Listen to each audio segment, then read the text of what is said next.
Hello everyone, greetings to all. So today I will discuss about cold chain. तो आज की class में हम डिस्कस करेंगे कोल्ड चेन कि कोल्ड चेन होता क्या है। तो हम यहाँ की आज की क्लास में देखेंगे कि कोल्ड चेन होता क्या है। तो फर्स्ट तो हम यहाँ देखते हैं कोल्ड चेन हम यूज़ क्यों कर रहे हैं, क्योंकि कोल्ड चेन हम यहाँ पर मोस्टली वैक्सीनेशन के लिए कर रहे हैं, क्योंकि वैक्सीन को स्टोर करने के लिए यहाँ पर कोल्ड चेन सिस्टम अपनाया गया, या फिर हम यहाँ बोल सकते कि इसे फॉलो किया गया। Vaccine are sensitive biological product that may become less effective and even destroyed. Vaccine जो होती हैं बहुत ही ज़्यादा सेंसिटिव होती हैं, और ये या तो अगर इनको टेम्परेचर ज़्यादा मिल जाता है तो या तो ये डिस्ट्रॉय हो जाएंगी, या तो इनका ये बोल सकते कि इनके काम ख़त्म हो जाएगा, या फिर लेस इफेक्टिव हमें देखने को मिलेगा, कम प्रभावशाली रहेंगे। तो हम यहाँ पर देखते हैं तो उस टेम्परेचर को मेंटेन रखने के लिए क्योंकि उसको सनलाइट ना लगे या फिर कोई अदर लाइट भी उस पर ना पड़े, तो उसे मेंटेन करने के लिए, उसे प्रिवेंट करने के लिए नेशनल इम्यूनाइजेशन प्रोग्राम के द्वारा यहाँ पर कोल्ड चेन सिस्टम को अपनाया गया या फिर यहाँ पर फॉलो किया गया, क्योंकि यहाँ पर वैक्सीन को प्रिवेंट करना था। तो कोल्ड चेन सिस्टम हम देखते हैं, cold chain is the system of transporting and storing vaccine at recommended temperature from the point of manufacture to the point of use. तो कोल्ड चेन एक ऐसा सिस्टम है जिसमें वैक्सीन को, जस्ट हम एग्जांपल में वैक्सीन ले रहे हैं, ट्रांसपोर्ट एंड स्टोर करने के लिए यहाँ पर टेम्परेचर को रिकमेंड करने के लिए, मतलब जिस टेम्परेचर की उसको ज़रूरत है उसी टेम्परेचर को फॉलो करते हुए मैन्युफैक्चर से लेके यूज़ ऑफ पॉइंट या फिर बोल सकते पॉइंट ऑफ यूज़ तक वैक्सीन को पहुँचाना, ट्रांसपोर्ट करना, इसे हमने कोल्ड चेन कहा है।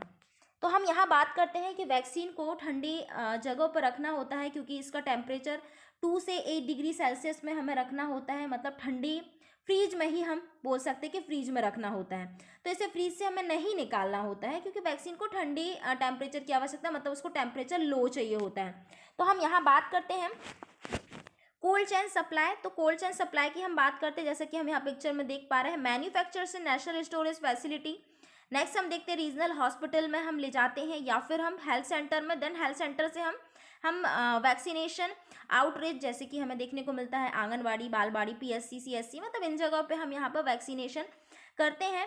तो इस तरह से हमारी जो चेन सिस्टम है, मैन्युफैक्चर से लेके यूज़ करने तक में चेन, यहाँ पर कोल्ड चेन सिस्टम टूटना नहीं चाहिए। यहाँ मतलब टेम्परेचर यहाँ पर वीक नहीं होना चाहिए, या फिर टेम्परेचर यहाँ पर लॉस नहीं होना चाहिए। तो इस टेम्परेचर को फॉलो करते हुए यहाँ तक हमने यूज़ किया वैक्सीन को। तो अब हम यहाँ देखते हैं कि जो कौन कौन सी चीज़ें हम यहाँ पर यूज़ कर रहे हैं।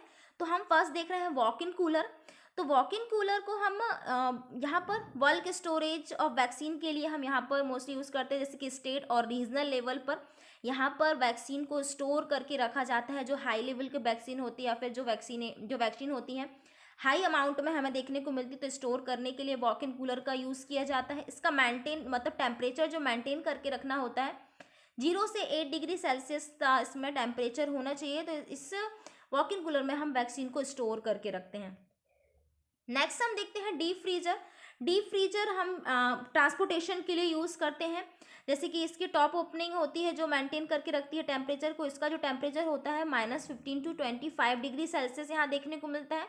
और इस डीप फ्रीजर का यूज़ हम मोस्टली ओरल पोलियो वैक्सीन को स्टोर करने के लिए यूज़ करते हैं, और इसे ट्रांसपोर्टेशन के लिए भी यूज़ करते हैं। वैक्सीन को एक जगह से दूसरी जगह कैरी करने के लिए इस डीप फ्रीज़र का यूज़ किया जाता है, मोस्टली जैसे कि पीएससी लेवल हो गया या फिर डिस्ट्रिक्ट लेवल में हो गया। नेक्स्ट हम बात करते हैं आइस लाइन रेफ्रिजरेटर। तो ये भी हमें टॉप ओपनिंग रेफ्रिजरेटर देखने को मिलेगा, because they can hold cold air better than front open refrigerator. It has bottom and top section. Ice lined refrigerator को हमें 2 सेक्शन में देखने को मिलेगा, एक बॉटम एंड टॉप सेक्शन में। तो बॉटम और section A is the coolest part जो हमें देखने को मिलता है, दोनों ही हमें कूलेस्ट पार्ट देखने को मिलते हैं। टॉप और section we maintain temperature between 2 to 8 degree Celsius. ये दोनों ही सेक्शन 2 से 8 डिग्री सेल्सियस को मेंटेन करके रखती हैं टेम्परेचर को। All vaccine are kept in the basket inside the ILNR, मतलब ice linked refrigerator. All vaccine को हम यहाँ पर रख सकते हैं। नेक्स्ट हम बात करते हैं कि हम बॉटम में और टॉप में कौन कौन सी वैक्सीन को यहाँ पर मोस्टली रखते हैं। तो जो हमारे ओरल पोलियो वैक्सीन होगी एंड मीजल्स होगा, can be kept in the bottom में हमें देखने को मिलेगा। नीचे साइड को हमें मोस्टली ओरल पोलियो वैक्सीन को रखेंगे, and BCG, DPT, DT and TT are kept in the upper part of the basket. तो हम आइस लाइन रेफ्रिजरेटर को जो हमारे 2 पार्ट यहाँ पर डिवाइड किए गए हैं, 2 सेक्शन हमें देखने को मिले हैं, एक बॉटम एक टॉप देखने को मिला। तो इस तरह से हम वैक्सीन को वहाँ पर स्टोर कर रहे हैं।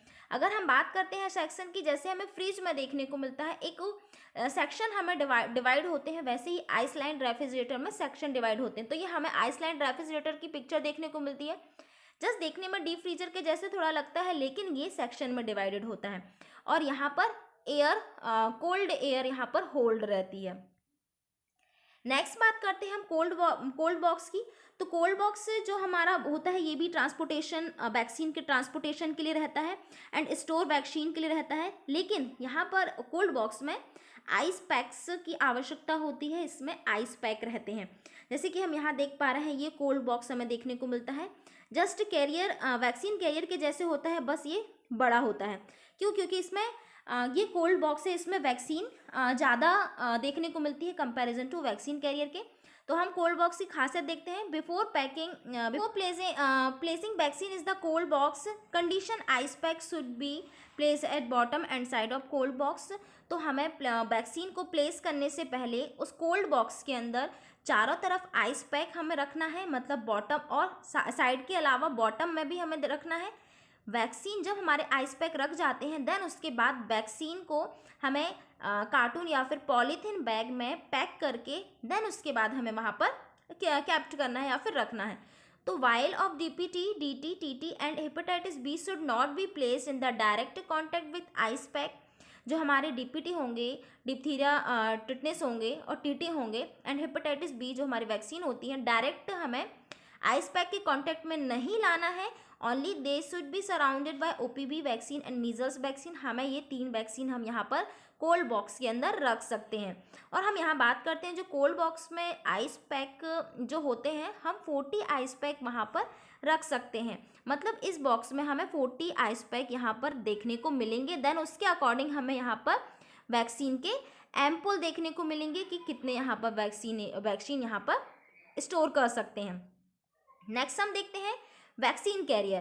तो वैक्सीन कैरियर कोल्ड बॉक्स का जो छोटा पैमाना है जिसे हम कैरियर कर सकते हैं, जिसे हम ये भी ट्रांसपोर्टेशन के लिए यूज़ होता है। जैसे कि पीएससी से गांव-गांव जाना, बच्चों को वैक्सीन देना, या फिर जैसे कि मोस्टली पोलियो में हम ये वैक्सीन कैरियर का यूज़ करते हैं। पोलियो पिलाने के लिए हम एक स्टोरेज करके ले जा रहे हैं, तो हम इसे carrier small quantity of vaccine, जो स्मॉल क्वांटिटी होती है वैक्सीन की, उसे कैरी करने के लिए हम वैक्सीन कैरियर का यूज़ करते हैं। इसमें 16 से 20 वाइल्स बन जाते हैं, जैसे कि सब सेंटर हो गया। और सेशन टाइम जो हमारे सीजन साइट्स होती है, वहाँ पर पोलियो का यूज़ करने के लिए या फिर पोलियो को बच्चों को पिलाने के लिए हम मोस्टली इस चीज़ का यूज़ करते हैं। और इसमें हम बात करते हैं, इसमें 4 आइस पैक उसके साइड में यहाँ पर रहते हैं। जैसे कि हमने कोल्ड बॉक्स में देखा था कि 40 आइस पैक वहाँ पर रखे हुए होते हैं। यहाँ पर हम देखते हैं कि 4 आइस पैक इनफ होता है और चारों तरफ जो हमारे ice pack and then bottom में भी एक आइस पैक होना चाहिए।